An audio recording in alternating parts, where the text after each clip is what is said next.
This is the Thoughts from a Page podcast, where I interview authors about their latest works.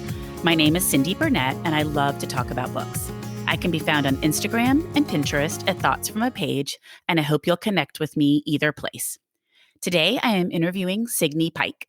Signe was born in Ithaca, New York, and graduated from Cornell University with her Bachelor of Science in Communication. She worked as an acquisitions editor at Random House and then at Penguin before leaving to write her first book, Fairy Tale: One Woman's Search for Enchantment in a Modern World. Pike has spent the past 10 years researching and writing about Celtic history, myth, folklore, and tradition. Her love of history, the great outdoors, early medieval and ancient archaeology, and her dedication to historical accuracy has made her social media feeds an informative delight to her readers. Thanks for listening, and I hope you enjoy our conversation as much as I enjoyed interviewing Signe. Welcome, Signe. I'm so excited to talk with you today about the Forgotten Kingdom. How are you? I'm just great. It's good to be here. So tell me all about the Forgotten Kingdom. So The Forgotten Kingdom is the second book in a trilogy based around a real historical queen who lived in 6th century Scotland, who has since been lost to modern memory. Her name is Langorith of Cadzow. And Langorith had a really interesting life. We can trace some of the actual events that happened in her lifetime through things like old chronicles and biographies of saints. But one of the most interesting things probably about Langorith, just on the surface, is that she had a twin brother whose name was Lailakin, who some people now think was the historical figure who inspired the legend of Merlin in the Arthurian saga. So my books really seek to unearth the real people behind the legend. They're not fantasy, they're historical fiction, and I'm trying to piece together the actual events of the man, Lailakin, and his sister, Langorith, who would have been one of the most powerful queens in the early medieval times. And of course, today you can walk around Glasgow, where she's from, and hardly anyone's ever heard of her. Well, that was one of my first questions when I was reading was, how did you come across her? How did you learn about her and then become interested enough to write about her? I was in a little bookshop in Glastonbury, England, and I picked up a book by a gentleman called Adam Ardrey, and it was called Finding Merlin. And it was a nonfiction book about how he believed that Merlin was a man named Lailakin, was a Scot, not a British man, not as many people believe, but was Scottish, and lived actually almost a century later than most people believe Merlin lived. As I started reading this book, I came across Langorith, and I picked up the book and bought it, and that began this decade-long journey into the lives of these twins. And tell me about your research. You mentioned a little bit where you found some portions of their lives, but what all did you have to find? I mean, that's a long time ago. Trying to get a hold of things from that era, I would assume, could be difficult. Oh, it's an extremely difficult time period to research. It requires a great deal of patience, which I've had to work with. But you start with the sort of the oldest pieces that you can gather, which is usually things like ancient poems that date from the 6th century. There's one called Y Godolphin. There's some poems that are attributed to Merlin, which have been heavily tampered with by Christian scholars over time. But those have some really interesting little tidbits that you can tease out. And there are language scholars who have picked apart the poems and can tell people which lines they think are the most archaic, which I think is always really fascinating, and which ones have been added in as sort of propaganda used by kings and scribes in future centuries. So that's really a cool thing, is to study the poetry. And then the one thing I do too is I go to the sites. Once we know where these people lived, you can actually still visit a lot of these ancient hill forts, and you can read about the archaeology and the artifacts that have been found. A lot of the artifacts, some of them you can even still go see in museums. But the interesting thing about the 6th century is that not a lot was written. It was still largely an oral tradition. So you've got to sort of rely on things that were written a few centuries later and tease out the facts for yourself, which can be frustrating and also can be somewhat freeing. I was just going to say, it could be also liberating because you're not completely tied to a record that exists and that everybody can go and say, wait a minute, she didn't follow this exactly. Exactly. You know, one of the things that's really funny is that I think people tend to really see now we call it the early medieval period or the early historic period. But, this was the time known when I was learning history in school as the Dark Ages. And it surprises me how many readers still really underestimate the level of invention and technology that was available to 6th century people. They had mills, they had padlocks, they had tweezers, they had needles, they had all kinds of things. I believe they had whiskey. I'm a whiskey fanatic, so it's a point of contention with some readers, but that's what I believe. I mean, we've been distilling alcohol since the times of ancient Egypt. I think that they absolutely had whiskey in 6th century Scotland for sure. Although the main drink was obviously imported wine and beer and mead. What language were most of the things written in? Do you have to translate it? How does that work?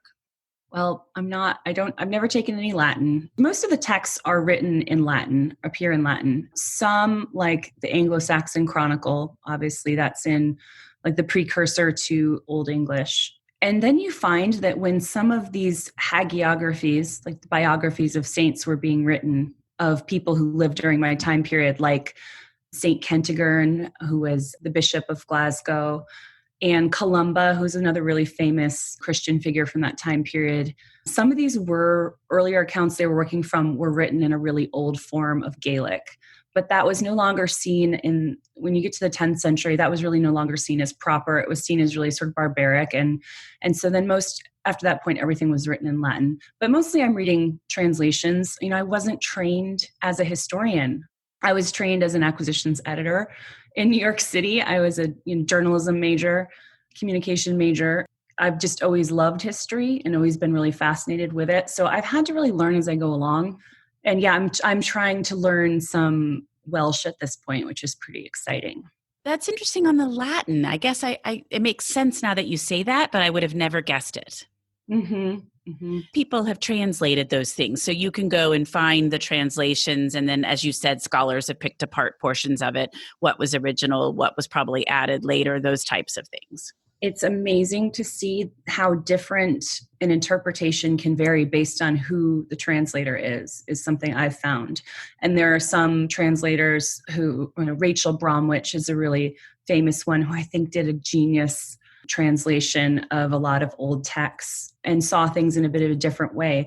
But we know from some TED Talks that some of these Gaelic words and old Welsh words are really difficult to translate into a modern way of thinking. There's a really great TED Talk on that. And I think that we're probably losing a lot in translation. Well, and I think that's the case a lot of times. I mean, the perfect example I always think of is the Bible. When you think of all the different translations that have come out now, depending on the time and who's doing them. So yes, I do think translation, you're going to lose some stuff no matter what it is. It's true. And the other thing is that when we translate, we tend to take things so literally. Most of what you see when people start doing really wacky things with things they believe are written in the Bible, it's typically them taking the Bible at its word. But oftentimes, especially in the ancient world, things were more told via parable, and they were meant to be we know that the Gaels and the Britons had a lot of kennings, which are these words or phrases that meant or stood for something completely different. It was almost like a coded language that they used. Swallow would mean something, and someone said, oh, he's an apple tree. It meant that he was from a certain family of nobles. I mean, it was such a deeply rooted convention that we've now lost, to the point that there's this poem called The Battle of the Trees. And a lot of people really think it's just a silly, nonsensical poem about a bunch of trees going to war against each other.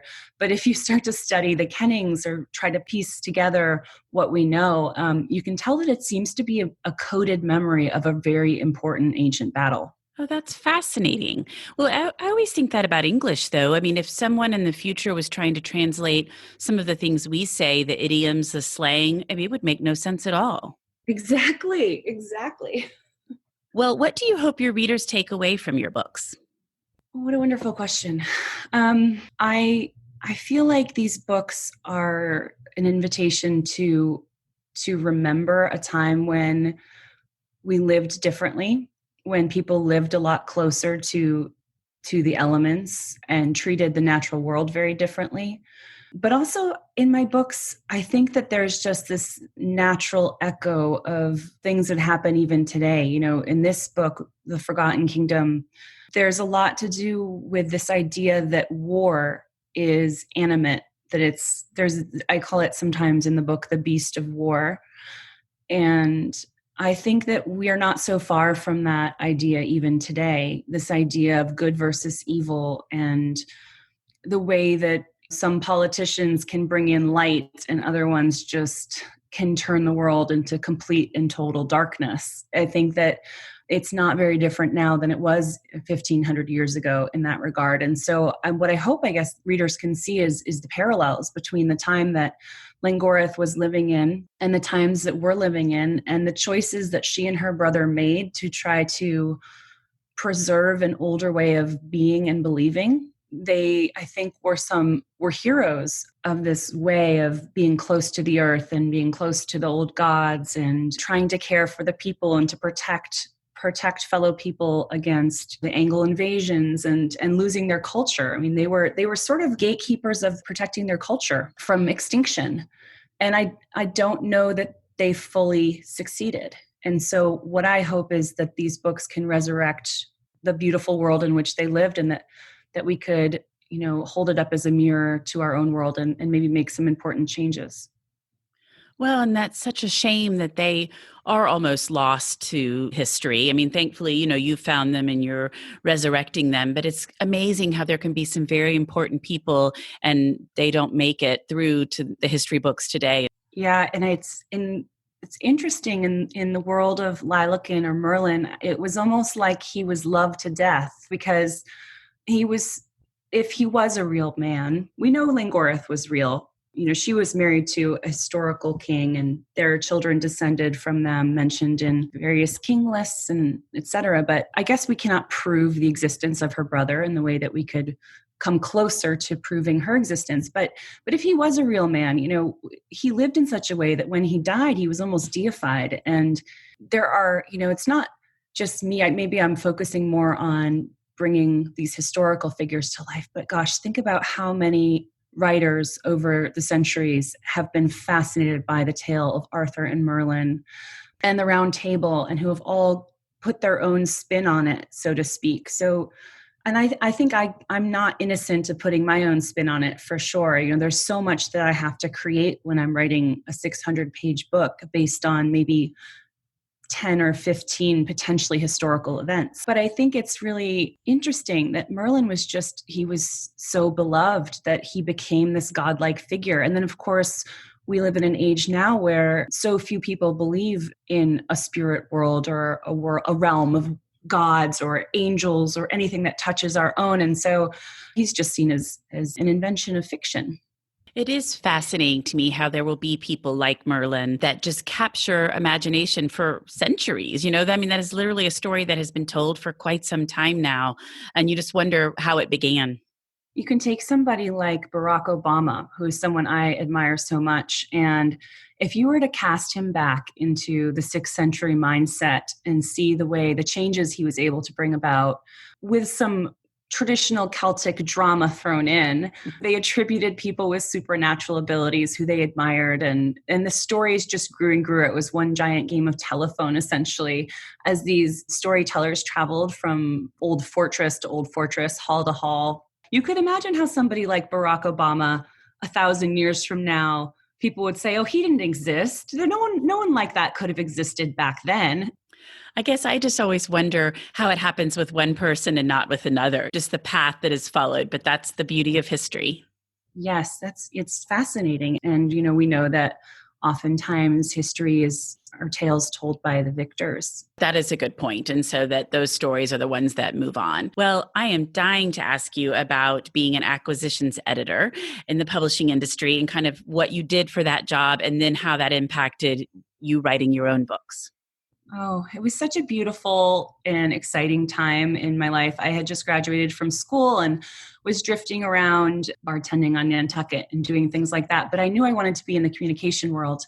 And I had an internship at FSG for our Strauss Giroux, which is one of the more fabulous, smaller, original publishers in the US. And that's what really made me fall in love with the book industry. And it was reading manuscripts. And we would have to write reports on these manuscripts to give to the assistants who worked for the editors. And the assistants were giving us the manuscripts that they thought had the least promise, just to try to clear out their, what they call the slush pile. But I just was sitting there thinking, I can't believe that you could do this for a living. And I mentioned it to the assistant who was running the intern program there. And she said, well, you don't really get to do it for a living. Like, you have no idea how little you get paid to do this job. Right. I was really lucky enough to kind of, through connections I made in publishing during the internship, eventually found a way into an interview at Random House. And that's where I really got my start, was working at Little Random House and Ballantine Books, and kind of rose through the lower ranks there and had the chance to buy some really beautiful books and learn so much about the publishing industry. And what I found I loved the most was finding these stories and helping to bring them to bookshelves. That's really what acquisition editors do, right? Is they're seen as gatekeepers, which now has a more of a negative connotation, I think. But when I think these are highly skilled individuals with, the people I was working with and for, amazing intellects and so well read and such dynamic people who were helping to curate what was going out into the literary world.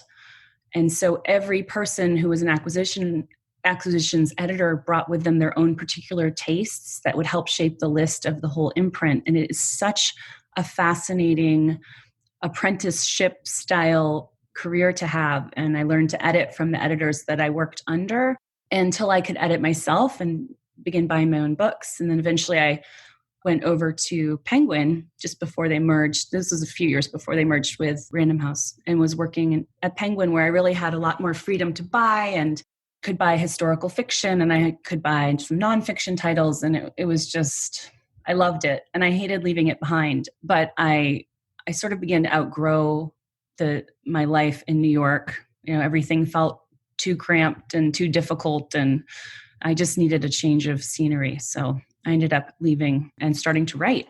Well, that just sounds like the most fascinating job, just like you said, to, in a positive way, be a gatekeeper, but also just to see what's coming in and see what the trends are and what people are writing about and unearthing stories that haven't been told. I would think that would just be absolutely fabulous. Yes. And especially one of the things I really loved about it was helping to produce the package of the book too. We give input on what we think the cover should look like. Covers, titles, all of those things are things that happen on the desk of the acquisitions editor. And of course, we do a lot of developmental editing with the authors, which was another part of it I really enjoyed, is that relationship you have with the manuscript, where you really, I think some of the best editors can just sort of slip into the skin and the voice of the author and make line edits that sometimes authors would say to editors, is it okay if I keep this line of dialogue you wrote? And yes, that's the idea is, keep it or change it, but it's a teaching tool. So look at what this line of dialogue does and make it your own, or look at it and create something completely different, but following the idea of what this edit is meant to get across. So that was really fun. And it doesn't translate into writing, unfortunately. I think I always felt very confident as an editor, but I don't think it makes you a good writer. I don't think that that's assured in any way. So when I started writing, I really felt like I was starting from scratch. And I still think my writing is still something that I'm constantly trying to improve. Well, do you think that even if the writing is not something that came from the editing, that just sort of the whole process, understanding the publishing world, what an acquisitions editor is going to be looking for, some of that helped you at all? I don't know. I would say not as much as you would think. I think it helps you to understand what happens once that book goes into production, or to help you find an agent. Surely knowing some of the agents in the industry was definitely helpful. But I think all of the really brutal, gory, terrible, horrible work of writing a book happens when the writer is completely alone. And that's the gritty part. That's where you've just got to finish a draft. And none of that work in editorial helps when you're trying to finish a draft. If anything, it really hampers me because it's this critic in the back of my head that's saying you're not showing enough, you're telling, and it can drive you to distraction into these dead ends where you just feel completely censored by your own inner critic, because first drafts are usually terrible and they're never good enough, but you've got to get something on paper. Otherwise you can't get things going. You can't revise and you can't start to improve and see where the weak points are. No, but I get that. As you're writing your first draft, you're thinking, wait a minute, they're going to fix this or they're going to ask for this. And you have to kind of turn all that off and be like, I'm just going to get it down, because once I have it all down, then I can begin the process of revising. Yeah, exactly. Or I'm just thinking, I'm my own worst editor. So I'm just thinking that's a terrible word choice. And I would never talk to authors I worked with that way. Oh, I was also wondering if the concept of starting out as an acquisitions editor, seeing a book as a manuscript all the way through to when you're holding the finished book in your hand is kind of a similar feeling to what you're doing now, writing the first draft all the way till when the finished copy arrives to you and you're like, this is my book. I mean, were those sort of similar? Yeah, I was always so proud of all of the books that would land on my desk as we had, those finished copies of my author's books.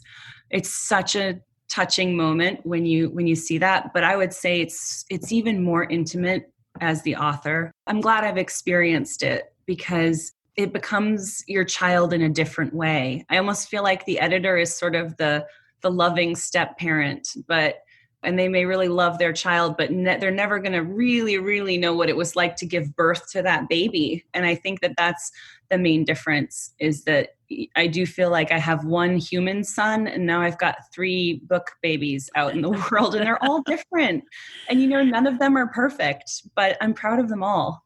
I wanted to hear a little bit about your first book. Yeah. So my first book was really prompted by the loss of my father, which happened in the year of 2006. And I was working in acquisitions editorial in New York City when my dad passed away. And I don't know that in that environment, although I've got to tell you, my Random House family was so incredibly supportive when that happened. I almost get teared up talking about it. I'm sorry. But I was really lucky that I had editors and even the publisher. They were so amazing and understanding, but I think I really struggled after losing him. And so leaving New York City and going on this journey, which is what is covered in pages of Fairy Tale, to rediscover a sense of my own wonder in the world. I had become a bit of a skeptic and really leathered in a way from living life in New York City, because you do have to sort of armor your heart when you go out in the world. And sometimes when you give someone on the street who's panhandling money, like they'll throw it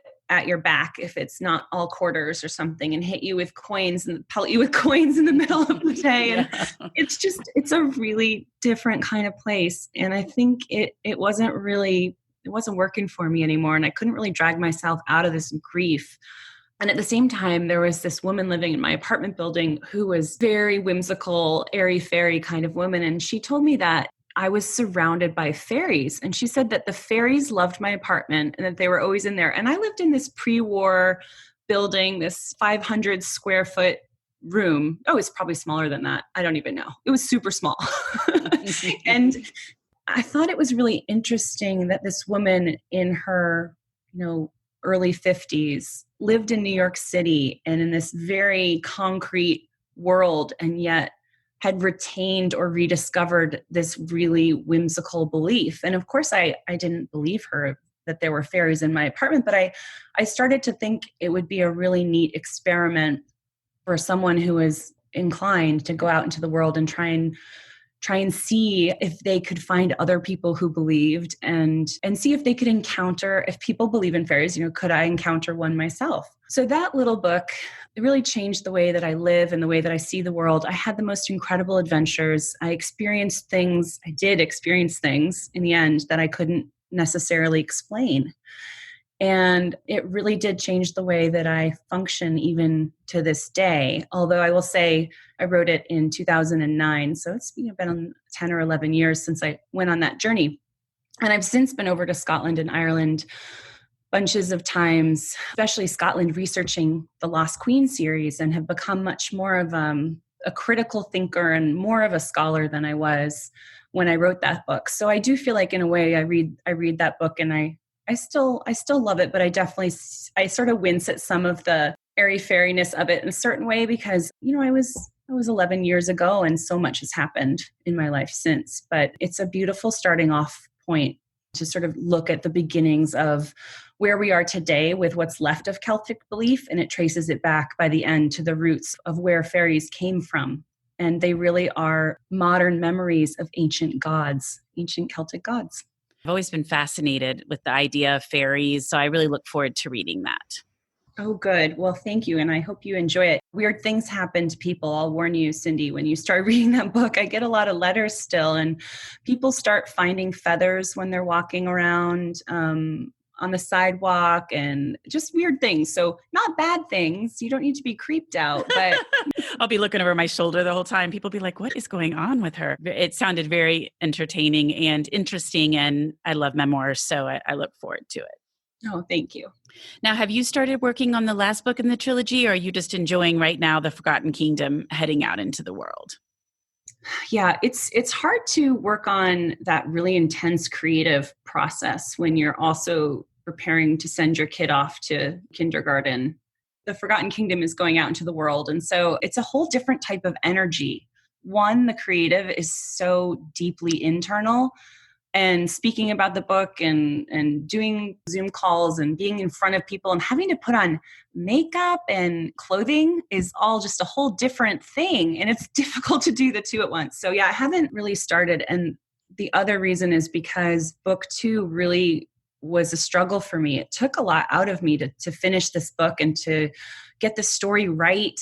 At one point, I printed out the entire novel and was just moving the chapters around with my hands, as it's just some sort of very bizarre looking, beautiful mind thing going on in my study. And people would kind of just wince when they walked by, and it was really, really difficult. I was having to write at night when my son was sleeping and not getting enough sleep. And it was painful. So I actually finished just before COVID hit in the US. And thank goodness for that, because then we had just a lot of emotional things happening, and would have been very hard to do something as frivolous, it feels like, as to write a novel. So I was lucky in the timing, but I've been kind of healing since then. And sometimes in my career as an editor, you see these authors who have just become really efficient machines, and they still write these really fun and good books, but sometimes you can tell they're just tired, or they're just kind of worn out. And I don't ever want to come to the writing page that way. I want to be excited and energized about everything I do, because I think that that's what makes it so engaging and exciting to read an author's work, is when you feel like they're so invested. And I can't get there quite yet with book 3, because I just feel so beat up from book 2. So Well, and I think sometimes, some stories are just harder to get out. You've got the idea, but just trying to get it, like you said, in the correct format, the order, just all of it. And it does take some time to rest. And on top of it, in the middle of a pandemic, it's just hard to focus generally, I think. And so it's nice to have a break, enjoy that this one is now making its way out. And then there's plenty of time to start on the third one. yes, I'll say I've been doing a really neat fun thing on social media. Today was day 1, and we were in Edinburgh, and I'm taking readers through my research trip that I took to write The Forgotten Kingdom. And I'll say that it really is starting to energize me as I'm looking back through my photographs and remembering in such a physical way being on the soil in Scotland and being at Edinburgh's Central Library. It's making me kind of get the writing bug again. So it may happen sooner rather than later that I'll dive back in. That'll be fun. Is it on Instagram? Yes, it's on Instagram and on Facebook, and it goes now through September 15th. But if people are listening to this later, they can go back through and take their own little virtual journey. I have a hashtag I'm using called, I think it's Travel Scotland with Signe, that readers could find that on Instagram and go on the journey, whenever they pick up the book. Well, I have loved talking with you. And before we wrap up, I would love for you to tell me about a book or two that you've read recently that you liked. So we were talking a lot about how after I finished book two, I was in this period of just like collapse and healing in a way. And I found my way to the first in a really epic trilogy by Patrick Rothfuss called The Name of the Wind. And it was the perfect book for me to read. It's a fantasy novel, and the main character is a man named Kvothe in this fantastical world that feels very much like a human world that could have been a long time ago, except for that there's some sorts of ominous, demony types of creatures and all of these other fun, almost fairy-like beings and some fun things. But his storytelling is absolutely beautiful, and he's not hurried, which was nice and frustrating. You know, he really takes his time in telling a story. And I needed that. I needed just a story to just fall into and roll around in and get lost in. And so The Name of the Wind by Patrick Rothfuss, that's what really got me hooked this summer. And now I'm reading the second in the series. It came out a couple of years ago. And of course, all of his readers are saying, you know, when's the third one going to come out? And the amount of world building that he has to do, it boggles my mind. I think that we should give Patrick Rothfuss a break. Well, I think everybody deserves a break at the moment. But well, thank you again, Signe. I just absolutely love talking with you, and I really appreciate your time. It was such a pleasure speaking with you, Cindy. I really enjoyed it. Thank you so much for listening to my podcast. If you liked this episode, and I hope you did, please follow me on Instagram at Thoughts From a Page. Tell all of your friends about the podcast and rate it wherever you listen to your podcasts. I would really appreciate it. Signe's book can be purchased at Murder by the Book, where I work part-time, and the link is in the show notes. Thanks to KP Regan for the sound editing, and I hope to see you next time.